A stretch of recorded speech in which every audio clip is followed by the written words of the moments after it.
Bonjour Général Vincent Desportes. Bonjour. Merci d'être là ce matin. On le disait à l'instant, le journaliste Arman Soldin est décédé hier à proximité de Bakhmout. Il avait 32 ans, il travaillait pour nos confrères de l'AFP. Il a été touché par une salve de roquettes russes. C'est le 11e journaliste ou collaborateur de médias tué depuis le début du conflit. Et c'est intervenu le jour où, à Moscou, Vladimir Poutine célébrait son armée, ses héros, et appelait même à la victoire de la Russie. Quand on voit les drames, les horreurs provoquées par la Russie, de quel type de victoire peut-il bien parler? Qu'est-ce que la Russie peut encore espérer? D'abord, moi, je voudrais donner mon admiration pour tous vos confrères qui s'engagent sur le terrain et qui vont aller chercher la vérité et nous la donner directement. Je crois que c'est extrêmement important. Je crois qu'on ne saluera jamais assez le courage et la vertu de ces hommes qui engagent leur vie au profit de la vérité et donc au profit de la démocratie. Alors, la victoire que peut rechercher M. Poutine, la question se pose aujourd'hui. Moi, je pense qu'il a perdu, honnêtement, tout espoir de parvenir à, évidemment, conquérir la Crimée, de faire tomber Kiev. Il a probablement perdu tout espoir d'aller plus loin que la ligne qu'il tient aujourd'hui. C'est pour ça que ça fait des semaines, voire des mois, que cette ligne s'organise en défensive. La victoire qu'il attend, c'est probablement un arrêt de la guerre par lassitude, par effondrement, de manière à pouvoir ramener dans le giron de la Russie ce qui a pour l'instant été volé à l'Ukraine. Vous ne croyez plus vous-même à une victoire militaire, de dire que l'un des deux camps prendrait l'ascendant militaire sur l'autre?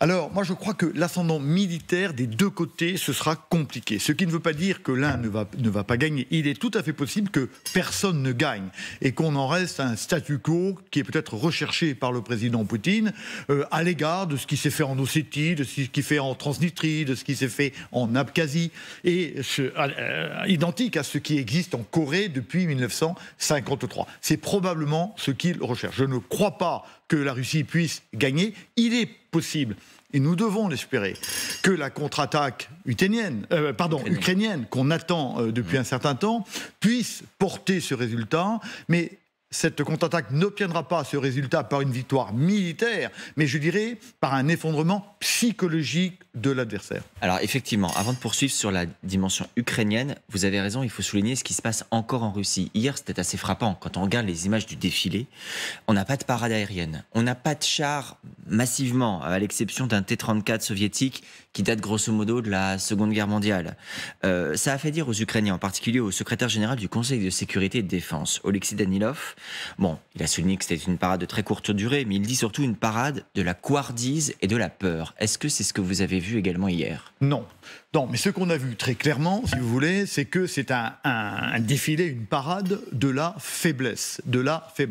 Au fond, le président Poutine avait un choix à faire. Soit il mettait beaucoup de chars pour dire « je suis toujours très fort », soit il ne mettait rien, parce qu'il ne pouvait pas mettre beaucoup de chars. Et au fond, il a été choisir le symbole, ce qui nous montre en creux, effectivement, un des déficits capacitaires tout à fait importants. Puisqu'on parle de chars, on ne doit pas oublier que les évaluations occidentales sont que la Russie a perdu 2000 chars depuis le début de la guerre, dont 600 sont aujourd'hui d'ailleurs pilotés par des soldats ukrainiens.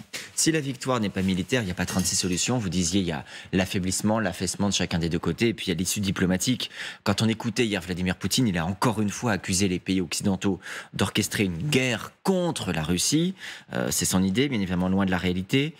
Et puis on a entendu aussi le secrétaire général de l'ONU, Antonio Guterres, qui lui, hier, dans un entretien à la presse espagnole, dit « Une négociation de paix n'est pas possible en ce moment ».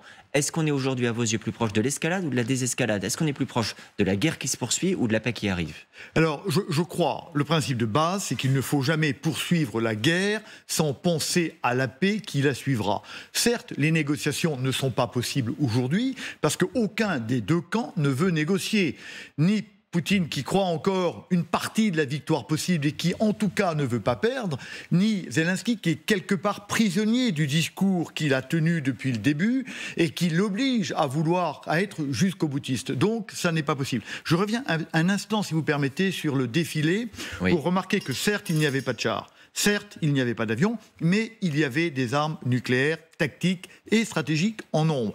C'est à la fois parce qu'ils en avaient, elles n'ont pas été utilisées, mais d'autre part, ça, c'est quelque part un signal pour nous. Certes, nous pouvons perdre en termes conventionnels ou ne pas gagner, mais il nous reste toujours un arsenal qui est toujours capable, à un moment donné, de changer la donne. Et je crois que nous ne devons pas l'oublier.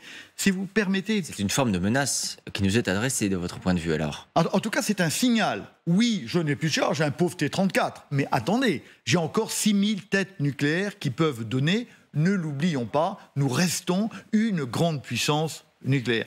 Si vous permettez, je voudrais faire un parallèle avec un défilé qui est celui du 9 mai 2010 pour le 65e anniversaire de la défaite. Alors, il est très intéressant parce qu'en 2010, on a évidemment des troupes russes qui défilent, mais on a aussi des troupes américaines, des troupes françaises, des troupes britanniques, des troupes polonaises et des troupes ukrainiennes qui défilent sur la place rouge. Ça nous dit deux choses.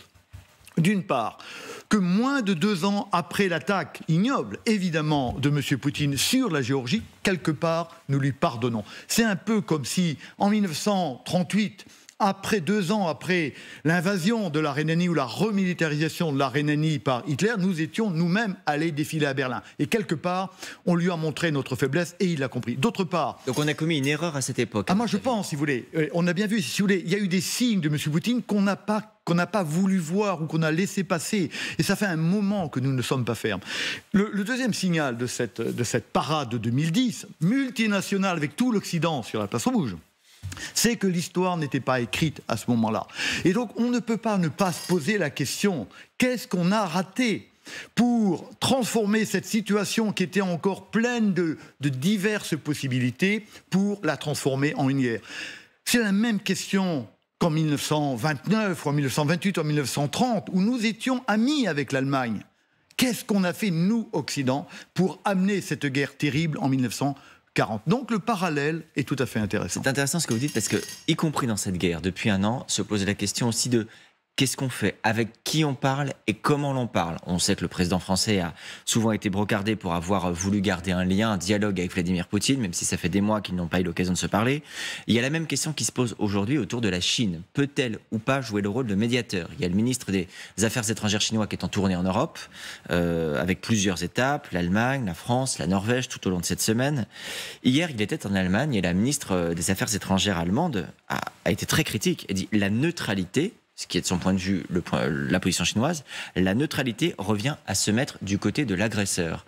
Sommes-nous aujourd'hui trop bienveillants envers la position de la Chine? Attendons-nous trop de choses qu'elle n'est pas capable de donner?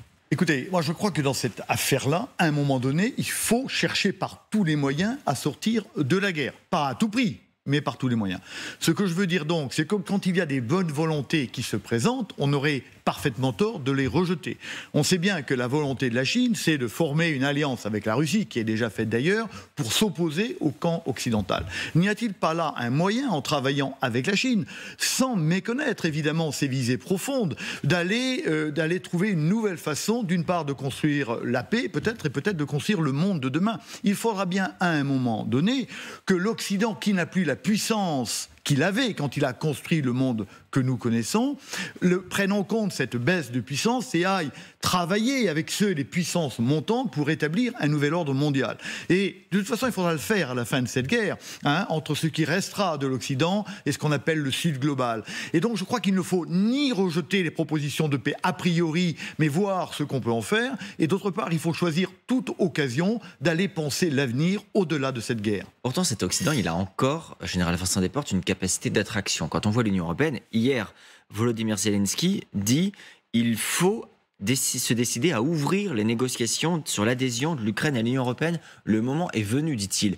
Lui, il a envie de cet Occident, il a envie de cette Union européenne. Bien sûr, il a envie de cette Union européenne. Il a clairement choisi son camp. Il a choisi le 8 mai, non pas le 9 mai pour les célébrations de la victoire. Il a clairement choisi son camp. Il a même fait du 9 mai une journée de l'Europe comme l'Union européenne. Exactement. Et lui, il sait bien que son avenir, il est du camp occidental. Mais il appartient à une minorité. On sait bien que si la majorité des pays se sont abstenus ou ont voté contre la Russie dans les différents votes au Conseil de sécurité, au Conseil à l'Assemblée générale des Nations Unies, on sait bien que plus de la moitié des 7 milliards d'humains, au contraire, n'ont pas participé, sont opposés, si on parle de la Chine, du Brésil, de l'Inde, etc.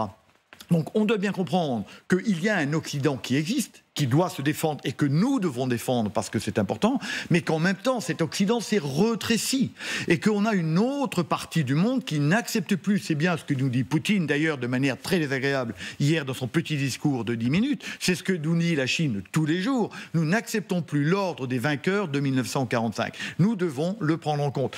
L'attitude de l'Ukraine est parfaitement compréhensible. Il serait incompréhensible de notre part que nous ne comprenions pas que le monde a évolué et que cette guerre en Ukraine est un game changer, j'aime pas ce terme-là, mais qui va changer. Et que donc nous devons penser au-delà de la guerre, d'une part un système de sécurité en Europe qui tienne la route, et ne nous oblige pas à une guerre à nouveau dans 30 ans, mais également une réorganisation du système international. Mais d'une certaine manière, général Vincent Desportes, vous êtes un général de l'armée française, la France se fait une haute idée d'elle-même, de sa place sur la scène internationale, de son histoire. Beaucoup se revendiquent du gaullisme, de cette voix singulière. Ça veut dire qu'aujourd'hui, vous nous dites, nous devons prendre conscience de notre faiblesse, d'une certaine manière, et ne plus croire que nous sommes encore ce que nous avons été. Mais c'est absolument évident, c'est absolument évident. Pourquoi est-ce que l'Occident a imposé sa loi, sa morale, sa religion au monde? Parce qu'elle avait des canons de gros calibre. Vous savez bien que les valeurs ne valent que par la puissance des canons, ou plutôt la capacité des canons à instaurer un ordre politique. Et on sait bien que cette affaire-là, c'est fini. Sinon, les Américains auraient gagné leur guerre en Afghanistan, ils l'ont perdu, ils l'auraient gagné en Irak, ils l'ont perdu, ils l'auraient gagné au Vietnam, ils l'ont perdu. Donc ça n'est plus possible. Donc nous devons prendre en compte le fait que ce qu'a fait notre puissance, l'économie et les armées, l'économie ça marche toujours, mais les armées ça marche plus. Et que donc nous ne sommes plus capables, comme le disait Hassner, d'être au centre du monde et de dire la loi au monde. Nous devons le prendre en compte, c'est comme ça. Et nous ne devrons pas rêver, comme certains le font de l'autre côté de l'Atlantique, à rétablir un ordre mondial qui serait exactement celui qui est sorti de la conférence de juin à San Francisco en 1945. Pourtant, les Occidentaux, on va dire, se démènent encore un peu, peut-être avec des succès limités, mais si on prend le cas de l'Europe, on parlait de l'Europe à l'instant. Par exemple, hier, les députés européens ont voté en faveur d'une procédure d'urgence pour accélérer la production de munitions dans l'Union européenne. L'idée, c'est à la fois de reconstituer nos réserves et de pouvoir aider l'Ukraine. Je rappelle, il y a quelques jours, la Commission européenne disait qu'il faut pouvoir produire 1 million d'obus par an d'ici 12 mois. Vous êtes confiant, vous, sur cette capacité, notre capacité d'Européens à fournir des munitions à l'Ukraine et à assurer notre propre sécurité, où vous dites c'est trop tard, nous n'avons plus cette force-là? Non, je ne sais pas exactement, si vous permettez, ce que j'ai dit. J'ai dit, il est clair que nous devons veiller à assurer le plus tôt possible notre sécurité, et je dirais de manière autonome par rapport aux États-Unis. Ça me paraît extrêmement important. Mais nous n'avons plus aucune arme au monde dans la capacité à imposer le droit et la morale portés par ces armes à l'extérieur. On l'a compris, depuis la Deuxième Guerre mondiale, c'est comme ça. Oui, nous devons évidemment nous défendre. Oui, nous devons absolument nous réorganiser. Et toutes ces avancées de l'Europe sont particulièrement importantes. Mais sachons ce que nous pouvons obtenir. N'essayons pas d'aller au-delà de ce que les armes savent faire aujourd'hui. Après, est-ce que le monde ne reste quand même pas, malgré tout, malgré la montée chinoise, malgré la montée de ce Sud global que vous rappeliez, aujourd'hui encore, dominé, peut-être un terme excessif, mais en tout cas, tiré par les États-Unis. Dans la guerre en Ukraine, on le voit, ce sont eux qui sont les plus capables d'aider les Ukrainiens. Ce sont eux qui, encore aujourd'hui, ont les capacités militaires les plus importantes. Ce sont eux qui, hier encore, annoncent plus d'1 milliard d'aides supplémentaires à l'Ukraine. On atteint déjà les 36 milliards de dollars. C'est considérable. Quel pays est capable de faire ça aujourd'hui, à part eux? Non, mais vous avez parfaitement raison. C'est pour ça que l'Occident, auquel je crois, c'est, à part quelques îles éparses comme l'Australie et la Nouvelle-Zélande, c'est l'Europe et les États-Unis. Et nous portons les mêmes valeurs, celles qui viennent d'Athènes et de Rome. Nous les portons, ces valeurs, et nous devons nous défendre. Et pour l'instant, nous avons besoin, effectivement, des États-Unis, et nous devrons rester alliés. Mais comme le disait le général de Gaulle, allié ne veut pas dire aligné. Évidemment, l'Amérique, on le sait bien, Trump probablement ne sera pas réélu, on voit qu'il a quelques petits problèmes judiciaires aujourd'hui, mais il n'est pas impossible qu'un Trump-like, comme diraient les Américains, soit élu en 2024. Une sorte de sous-Trump, quoi. Oui. Enfin, non, mais une autre version d'un isolationnisme tourné vers le Pacifique, d'accord? Et qu'on reprenne un discours qui avait été initié par Obama, ne l'oublions pas, qui était lui-même démocrate, qui est de dire, ok, l'Europe, c'est bien, au fond, notre avenir n'est pas là. Il était très tourné vers l'Asie et le Pacifique, Obama. Très tourné. Et donc, nous, Européens, nous devons bien comprendre que, entre leurs intérêts et l'Europe, l'Amérique ne choisiront l'Europe que tant que l'Europe fera partie des intérêts américains, mais quand l'Europe ne fera plus partie des intérêts américains, ils iront choisir ailleurs. Donc, alliés complètement, amis complètement, nous portons les mêmes valeurs, mais en même temps, nous devons être autonomes, acquérir cette capacité de dire non. Quelle tristesse de voir l'Europe à genoux tous les matins pour dire oncle Biden, viens nous aider.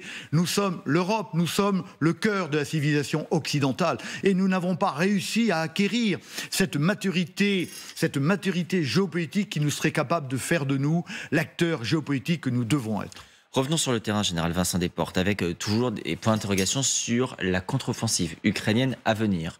Les Ukrainiens eux-mêmes se sont exprimés ces derniers jours pour mettre un petit bémol. Je vais citer par exemple le ministre de la Défense, Oleksiy Reznikov, qui disait « Les attentes autour de notre contre-offensive sont surestimées, ça pourrait mener à une déception émotionnel. À quoi faut-il s'attendre de votre point de vue? Je crois qu'il a parfaitement raison. Moi, pour être assez régulièrement sur votre plateau et sur d'autres, chacun rêve de cette contre-offensive qui va bousculer les défenses russes. Chacun rêve d'un débarquement façon 1944. Mais oui, on rêve de ça. Et on a raison d'en rêver. Mais ça n'est pas possible. Il est impossible pour l'armée ukrainienne, si vous voulez, de battre à plat de couture l'armée russe et de libérer par les armes, comme les armées américaines, britanniques et françaises, entre autres, l'ont fait entre 1944 et 1945. On ne pourra pas libérer. C'est impossible. Cette main-d'œuvre-là est très compliquée. En revanche, cette contre-attaque est impérative. Il faut le faire, parce que sinon, on va rester en guerre sur cette ligne-là pendant des années et des années. C'est impossible d'aller plus loin, d'aller plus fort, par un manque d'équipement, par un manque d'armement? Non, Parce que ça peut donner de l'eau au moulin des Ukrainiens qui disent on a besoin d'encore plus d'armes. Quand Zelensky dit on a besoin d'avions, par exemple, si on va au bout de votre raisonnement, on a envie de se dire mais pourquoi ne donnons-nous pas ces avions aux Ukrainiens? Il faut les aider à aller plus loin, plus fort. Et vous avez raison, mais je crois qu'il faut aider l'armée ukrainienne à gagner et il faut la renforcer au maximum. Mais même si on la renforce avec la moitié de l'armée française et la moitié de l'armée britannique, ils n'arriveront pas à reconquérir. Ça n'est pas possible. Donc que peut espérer l'armée ukrainienne? Je cite un exemple qui, hélas, me fait mal, mais c'est ce qui s'est passé le 10 mai 1940 en France. L'armée allemande, elle n'a pas conquis la France par les armes. Elle a fait s'effondrer le moral français, s'effondrer l'armée française, et après, elle est allée tranquillement jusqu'à Marseille en 1942. D'accord? Elle est allée... Donc, qu'est-ce qui vous fait dire, pardon, j'y reviens, que ce n'est pas possible? À quoi ça tient? Pourquoi ne peut-on pas imaginer qu'une offensive militaire permette de reconquérir l'intégralité du territoire ukrainien? Parce que le volume de force qui serait nécessaire dépasse par 10 fois ou 20 fois ou 30 fois ce dont l'armée ukrainienne dispose. Ce qui est possible, ce qui est souhaitable, ce que nous voulons tous, c'est que l'armée ukrainienne arrive à faire une percée qui puisse l'amener, par exemple, de Bakhmout ou de Zaporizhzhia jusqu'à la mer d'Azov, de manière à couper l'armée russe en deux et de manière à provoquer un effondrement, d'une part... Une première partie militaire pour avoir une suite qui soit psychologique, un effondrement côté russe. Exactement. Très clairement, les Ukrainiens n'ont quasiment aucune chance de reconquérir la Crimée par les armes. Mais ils peuvent la reconquérir à condition qu'il y ait un effondrement de 3 choses. 1, l'armée russe. 2, la population russe qui cesse de soutenir cette guerre. Et 3, du pouvoir autour de M. Poutine qui disent on arrête. N'oublions pas que la Russie n'est pas une nation. On l'a découvert, c'est un empire. Et que les empires, c'est toujours un empire qui est toujours dans une démarche impériale. C'est dans une démarche d'élargissement depuis tout le temps. Et les empires meurent dans la guerre. Ils meurent dans la guerre quand tout d'un coup l'empire se retourne contre celui qui le dirige. Et ça, c'est aussi une possibilité. On découvre aussi chaque jour un peu plus les faiblesses de l'armée russe, dont on pensait qu'elle était très puissante avant le début de cette guerre, dont on a découvert que ce n'était pas tout à fait le cas, et même dans la capacité à frapper. On a connu ces derniers mois des frappes massives russes. On a même cru que l'Ukraine allait vivre un hiver dans le noir et dans le froid, sans électricité, sans chauffage. Si on regarde ce qui s'est passé cette semaine, par exemple, c'était hier d'ailleurs, hein, dans la nuit entre avant-hier et hier, 25 missiles lancés par la Russie sur l'Ukraine pendant la nuit, 15 sur Kiev, et d'après les Ukrainiens, ce sont eux qui ont communiqué, 23 de ces 25 missiles ont été détruits par la défense aérienne des forces armées ukrainiennes. Ça veut dire que les Ukrainiens aujourd'hui parviennent à arrêter l'essentiel des frappes russes. Pas tout, mais l'essentiel. Ce sont les Ukrainiens qui sont renforcés ou c'est les Russes qui se sont affaiblis, à votre avis? Non, c'est les Ukrainiens qui se sont renforcés parce que l'Occident a compris. Et rappelez-vous que le discours du président Zelensky, c'était donnez-nous de l'armement antiaérien. Et effectivement, on a donné des patriotes, des Américains, des systèmes Mamba, un tas de systèmes. Ce qui fait que la boule, l'espèce de bulle anti-aérienne aujourd'hui est tout à fait renforcée pour l'instant, parce que les munitions ne sont pas extrêmement nombreuses, et on sait que c'est le pari de M. Poutine, c'est finalement d'épuiser le volume de munitions de manière à arriver à passer. Mais aujourd'hui, c'est vrai que cette défense anti-aérienne à partir d'armes, défense solaire à partir du sol, est à la fois bien organisée et efficace. Ce qui est intéressant également, c'est que grâce aux patriotes, l'Ukraine arrive aujourd'hui à descendre des missiles hypersoniques, ce que la Russie pensait que Poutine avait totalement impossible. Et finalement, l'aide américaine, on le voit, effectivement, a été utile. Très utile, bien sûr. Merci beaucoup, Général Vincent Desportes, d'avoir été sur ce plateau ce matin. Dans un instant, c'est le temps de l'info avec Elisabeth Martichoux. D'abord, c'est votre météo Orange.